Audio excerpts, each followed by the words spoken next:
लय कलाकार आहे ती. आधी त्यांचा काटा काढा, आता शिंदेचा ना अजितदादाचा लावलाय. ह्याचं बलाट्याम फेलाट्या मुसलमान दलित मराठी एक झाली की सगळ्याचा धुराळाच वाजवते. म्हणूनच मी दलित मुस्लिमांना आणि मराठ्यांना सांगत असतो, एकदा यांना पायाखाली चेंगरा. बहुतेक 29ला चेंगरी 2029ला. काय सांगायला सत्याचा समारोप होता आणि त्या ठिकाणी पाहिलं तर आज तुमचं आगमन झालेलं समारोप गावामध्ये गावकऱ्यांच्या वतीनं आपलं खूप मोठं स्वागत करण्यात आलं. JCB साहेबांना फुलं उदय केलं, काय सांगाल? ते समाजाचं प्रेम आहे. मी जे इमानदारीनं करतो, प्रामाणिकपणानं समाजासाठी लढतो. समाजाला माहिती आहे मला किती वेदना आहेत. कारण या उपोषणामुळं ना माझं शरीर इतकं थकून गेलं आहे की मी तरी पण या समाजाच्या लेकीबाळीसाठी, लेकराबाळासाठी, त्यांच्या कल्याणासाठी माझं हटत नाही आहे. मी समाजाला सांगताना पण सांगितलेलं आहे, कधी काळी माझ्याकडून समजा सप्ताहासाठी, लग्नासाठी येणं झालं नाही तर रुसत जाऊ नका, नाराज होत जाऊ नका.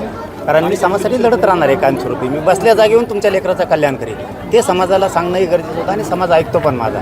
त्यामुळं समाजाचं शेवटी त्यांना आरक्षण मिळून दिलं आहे, राहिलेला पण मिळून देणार आहे. त्यामुळे समाजाचं त्यांचा मुलगा आला असं त्यांना वाटतं, म्हणून आता ते प्रेमापोटी फुलाची तिची उधळण करतायत. महादेव मुंडे यांच्या पत्नीने तर भेट घेतलेली आहे, तुम्ही त्याला बहीण मानलेली आहे, अजून त्यांना नाही मिळालं नाही, 2.5 वर्ष होऊन गेलेले. कसं पाहता आपण? हे बघा, त्या प्रकरणात काहीच नव्हतं राहिलं, काही ठेवलंच नव्हतं यांनी. किमान आता त्याचा उरगाडा व्हायला लागला आणि पुढच्या टप्प्यातसुद्धा त्याचे आणखीन तुम्हाला सगळं ऐकायला खूप मोठा उरगाडा त्या प्रकरणाचा होणार आहे. कारण त्याच्यात कोणालाही पाठीशी घातलं जाणार नाही असा शब्द देवेंद्र फडणवीस साहेबांनी दिलेला आहे. कारण ते तोंडावरती पडणार आहेत, लक्षात ठेवा. ही सोपी गोष्ट नाही. संतोष भैया देशमुखांचं प्रकरण असो किंवा महादेव भैया मुंडेचं असो, याच्यात शब्द दिला आहे देवेंद्र फडणवीस साहेबांनी. त्यांनी जर याच्यात हलगर्जीपणा केला तर ते त्यांच्या मुळावरती येणार आहे. त्यामुळे ते कधी याच्यात हलगर्जीपणा करणार नाहीत. जर केला तर आम्ही आहेत ना पुढं पुन्हा. म्हणजे तुमची आता भेट घेतलेली, काय तुमचा संवाद झालेला आहे? नाही काय नाही ताईन, ते वडील त्यांचे ते फक्त भेटायला आले होते, बाकी काहीच नाही, तेवढंच.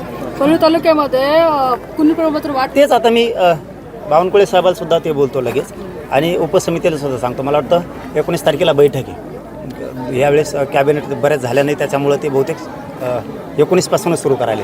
मी सांगणार आहे त्यांना जे 5-6 विषय आहेत परळीसह, की इथला रेकॉर्ड का शोधला गेला नाही, काही इथं यंत्रणा कमी आहे का, जाणून बुजून केलं जात नाही, हे सगळं प्रश्न विचारून आणि त्याची सोय लागत नसतं मग अधिकाऱ्यांना चौकशीत फेरत यावं लागणार. मी जातीचं कोणी माझ्या लेकरांचं वाटोळं करणार असलं तर मी सोडणार नाही. अधिकारी हा आमच्यासाठी सगळा सारखा. मी कधीही अधिकाऱ्यांना तोंड टाकून बोलत नाही, आत्तापर्यंत बोललो पण नाही. परंतु लेकरांचं वाटलं जर ते नोंदी असून देणार नसतील तर मग मात्र मला ॲक्शन घ्यावं लागेल, त्याला माझा नाव लागेल. नगरपालिका आणि महानगरपालिका निवडणुकीपासून तुम्ही लांब होता? विधानसभेपासून नाहीच. मी असले का असतो, मी लोकसभेला होतो का नाही? होतो उघड. मी ना नगरपंचायतीसाठी होतो, ना नगरपालिकेसाठी होतो, ना महानगरपालिकेत होतो, ना विधानसभेत होतो आणि जिल्हा परिषदला राहणार नाही. त्याचं कारण काय बघा, या आंदोलनातले चेहरे आहेत सगळे. समोरून इकडून तिकडून उभा राहणारे 4-5 येते आणि कोणाला करा म्हणताय. त्यामुळं मी त्याच्यापासून अलिप्त आहे. पण याच्यात लक्षात येतं की हे अवघड आहे, हे सरकार अवघड आहे. काल नगरपालिकेचा महानगरपालिकेचा काल निकाल लागेल, त्याच्यावर 29 पैकी 25 जागा आहे भाजपनं जिंकलेले. कसं पाहता आपण? कशाच बघायचं, काय बघा आता त्याच्याकडे बघायला काही ठुलत नाही. पहिले संपली महाविकास आघाडी यांनी, लय कलाकार आहे ती. आधी त्यांचा काटा काढा, आता शिंदेचा ना अजितदादाचा लावलाय आणि अजितदादा बी असे लोक सांभाळतो म्हणून अजितदादापासून मराठी लांब जायला लागले. झटका कळाला अजितदादाला. कारण काय, पापी लोक, रक्ताने माखलेले लोक जर सोबत ठेवले तर असले परिणाम भोगावे लागतात. अजितदादांनी याच्यातून तरी समज घेतली पाहिजे आता, की आपण असे नासके लोक सोबत ठेवले की जे रक्ताने यांचे हातं माखलेत असले, म्हणून आपल्यावरती इतकी वाईट वेळ आली की मराठ्यांचं मतदानसुद्धा पडलं नाही. नसता पुण्यात अजितदादाला इतके कमी नसते. म्हणजे एक बोलण्याचा भाग, मी राजकारण नाही करीत, पण याच्यातून उघडं पडतं तवात की अजितदादावरती वेळ काही नासके जवळ ठेवल्यामुळे भाजप का जवळ करीत नाही त्याला. असे मिस्टेक त्यांनी शिकावं, आणखीन तरी शिकावं त्यांनी की हे आपला जे सुपडा साफ व्हायला लागला आहे ना, मराठे आपल्यापासून 1-2 नासके फक्त 2च आहेत, ते संभळल्यामुळं मराठा दुरावा लागला आणि आपल्याला महानगरपालिकेला पडावं लागलं. हे फक्त मराठ्यांमुळेच पडावं लागलं त्यांना. एमआयएमची ताकद वाढल्याची दिसून येत आहे. ते त्यांच्या कोणच्या कमी आणि त्यांनी काय केलं, येऊ नये का त्यांच्या निवडून? मुसलमान, दलित आणि मराठी एवढेच येऊ नये का राजकारणात? बलाढ्य ताकदी होते ना उभं टाकलेल्या. काय ते बलाट्याम फेलाट्या, मुसलमान दलित मराठी एक झाली की सगळ्याचा धुराळाच वाजवते. म्हणूनच मी दलित मुस्लिमांना आणि मराठ्यांना सांगत असतो, एकदा यांना पायाखाली चेंगरा. बहुतेक 29ला चेंगरी 2029ला सुपडा साप धिंगाणाच. नाही आणखीन राहिले ना, पश्चिम महाराष्ट्राला जे आर राहिला आहे. तर मला शिवेंद्रराजे साहेब म्हणलेत, शंभूराजे देसाई साहेबांनी, ते दोघं, हे आम्हाला या निवडणुकीमुळे वेळ पाहिजे होता. पश्चिम महाराष्ट्रात कसे 15 लाख नोंदी आहेत, त्याच्यात 15 लाखातून 42 लाखापेक्षा जास्त मराठा पश्चिम महाराष्ट्रातला आरक्षणात जाणार आहे. त्यामुळं सातारा संस्थान, कोल्हापूरचं, अंश संस्थांचं हे गॅजेटियर घेतलं जाणार आहे त्याच्यातलं. आता त्यांची ती प्रोसिजर सुरू करते, कारण मला वाटतं ते आयुक्त साहेब पुण्याचे त्याच्यावरती अभ्यास करत होते आणि सचिव 2 अशाने मिळून अभ्यास त्याच्यावरती केला होता. हे मला स्वतः विखे पाटील साहेबांनी पण सांगितलं आणि शिवेंद्रराजे पाटील साहेबांनी सुद्धा सांगितलं की आम्ही त्याच्यावरती काम करतोय, GR काढू. आता हे निघाला आहे, पण आणखीन प्रमाणपत्र वाटप नाही ना. मराठवाड्याचा हैदराबादचा काढला आहे, परंतु आणखीन प्रमाणपत्र वाटप केले नाहीत. अंमलबजावणी झाली पण प्रमाणपत्र वाटप केले नाहीत. बघूयात देवेंद्र फडणवीस साहेब किती दिवस लोकांना येड्यात काढतात, कारण मराठ्याचे मतं त्यांना पडायला लागले, हे त्यांच्या लक्षात यायला लागलं आहे आरक्षण दिल्यामुळं.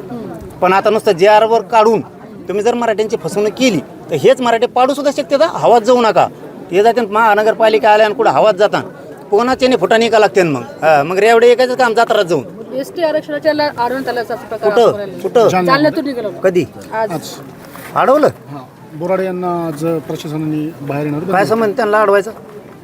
मला आत्ता माहीत झालं, मला माहीत नाही. मी मुंबईला घेतो जाणार माहिती. होते आंदोलनासाठी. जायलाच पाहिजे त्यांनी. यांच्या काय बापाच पेंडे काय यांचे काय मुंबई धनगराच्या लेकरांना शिकायचं नाही काय? झाले 15-15 वर्ष झाले वाटवले त्यांची. कव्हर करता. मुसलमानाला आरक्षण दिलं नाही, बंजारा समाजाला दिलं नाही, मराठ्यालाही दिलं नाही, आता त्या मुसलमानाला पण देणार. आणि आता ती एसटीतून धनगर समाज मागायला लागलाय, तर मग त्याचं राजकारण करायचं, अडवायचं. त्याने काय भ्यायचं त्यांना, काय संबंध नाही कोणाचा अडवायचं. एसटीतून आरक्षण घ्यायचं म्हणजे घ्यायचं. एकाही धनगरांनी याच्यात राजकारण करू नये. सगळ्यांनी ताकदीनं उभा राहून लेकरा बाळाचं कल्याण होईल हे लक्षात ठेवा. धनगरांनी आरक्षण नंतर करताय, सॉरी आपल्याला राजकारण तुम्हाला नंतर करताय. आरक्षण जाऊ देऊ नका. लेकरा बाळाच्या पिढ्या सुधारतील, कल्याण होईल त्यांचं. राजकारण नंतर करा. तुम्ही कोणत्याही पक्षात असाल, ते जर आता मुंबईला चालले असले त्यांच्या पाठीशी धनगरांनी उभं राहायला पाहिजे. आणि ते जर रस्त्याने चालले असले तर मी आज आपल्या पत्रकार बांधवाच्या माध्यमातून सांगतो, ज्या ज्या रस्त्यावरून ते जाणार आहेत त्या त्या रस्त्यावरती पाणी भाकरी जेवण मराठ्यांनी त्यांना कमी पडू देऊ नका.